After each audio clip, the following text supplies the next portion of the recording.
Battlefields are said to be some of the most haunted places in the entire world because of the deaths, suffering, and sorrow associated with them.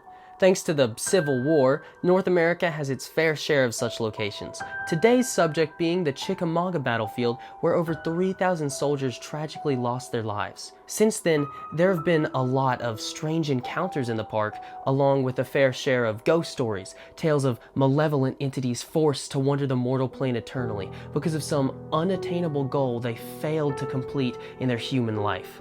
Also, Happy New Year. Let's go. Chickamauga in Cherokee translates to River of Blood, which is not comforting, especially since it was named in 1776, decades before the battle even took place. To give you an idea of what the aftermath of the Battle of Chickamauga looked like, I've prepared a quote from a Confederate soldier named Larkin Poe.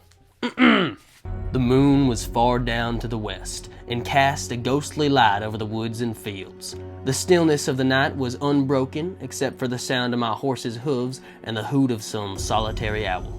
I had seen an old house near Jay's mill filled with wounded and suffering men, and I had hardly started till I began to see the dead soldiers yet unburied, lying in and near the road. I rode on, turning my horse first to the right and then to the left to avoid the thick strewn bodies. In places I saw where great trees had been splittered by shells and riddled by bullets. I saw a piece of artillery, evidently a Federal piece, which had been knocked from the wheels by a direct hit from our guns, and apparently most all the horses and men belonging to the gun had perished there, for their bodies lay in grotesque heaps around their piece. That's dark. All that death and destruction, and in fact, many of those soldiers were buried in unmarked graves. Some say they still roam the battlefield to this day. At night, people hear the groans of dying men, the marching of troops into the battle, even the galloping of a horse across the park. A ghost horse. That's much more frightening than a real horse, right?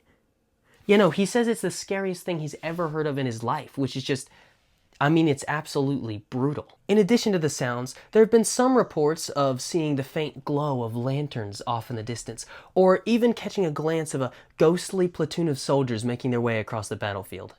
I love the lantern thing. Just the thought of seeing some pulsating light in the distance, that is terrifying, and I love that. Moving on. On top of all of this, my friend Harold David Lewis Kidd has also seen and heard strange things going on in the battlefield. When I texted him about it, this is what he said. A while back, me and my friends went ghost hunting up in the battlefield. I went up to the Snodgrass Hill House to walk around, and when I got to the back, I heard a low voice whisper my name. I sprinted back as fast as I could. And he actually went another time, and this is what he said. Another experience I had was with a friend of mine. When we looked up at the battlefield's big tower, there was a shadowy figure staring down at us. After about 3 to 4 seconds of absolute terror, it backed away from view. The door to the tower was locked, so how could anyone get up there? Now that's scary, and thank you, Davey, for your knowledge. Strangely enough, both of Davey's stories take place in areas where very famous ghosts lurk. For one, that tower he was talking about in the second story is called Wilder Tower, and it's probably Chickamauga's most famous monument. I've been there on multiple occasions, and it is truly a beautiful building. At night, though, it's probably pretty terrifying. A common story about Wilder Tower is that long ago, a bride jumped from it after being left at the altar. Ouch. The strange thing is, though, Davey didn't say anything about a bride. And even if he only saw the silhouette of someone, if it was her, he would have seen the outline of the dress. This makes me think that something very different haunts Wilder Tower, something that I couldn't find any information on. I think I'm gonna have to go back in another video to Wilder Tower, and of course, I'll bring Davey. While I have no idea what Davey saw in Wilder Tower, I think I have a pretty good guess of what ghost he might have met at Snodgrass Hill, that being the battlefield's most famous ghost, Old Green Eyes. The first sighting of Old Green Eyes was shortly after the Battle of Snodgrass Hill, an important landmark in the battlefield and also where Davey heard that whisper. The battle itself was an incredibly bloody skirmish, ending with Union troops retreating to Missionary Ridge and heavy casualties on both sides. After the smoke cleared, though, around nightfall, many Confederate soldiers reported seeing a humongous creature sulking amongst the fallen Union soldiers. Accounts vary, but everyone agrees on one thing: its piercing green eyes. Since that fateful night, Old Green Eyes has easily remained the most famous folktale from Chattanooga, sightings continuing every year. Through the years, new stories have emerged and described this thing in very different ways. For example, some accounts state that Old Green Eyes is a Confederate soldier, that is looking for his head, while other stories say that Green Eyes isn't even a ghost, but some creature drawn to the battlefield by the bloodshed and malice. That's awesome. Also, some people think it is a ghost panther. That's fun. Anyway, above the other two stories, I think the awesome beast is infinitely cooler, but to each his own. Another ghost from the battlefield is that of the Lady in White, a terrifying, ghostly woman in a beautiful white dress that roams the park at night. She's said to be looking for her long-lost husband, a soldier who died a long, long time ago. You know how I described those lanterns earlier that people would see?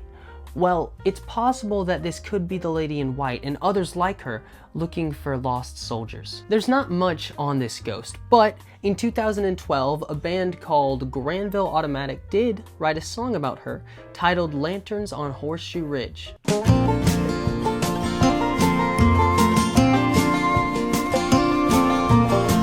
It's good. Go check it out. The final ghost of the battlefield is Chickamauga's own headless horseman, and unlike the other two ghosts, this ghoul actually has a name. Julius Garashi was fighting alongside Union soldiers when a sudden cannonball came plummeting into his chest, absolutely decimating him on impact.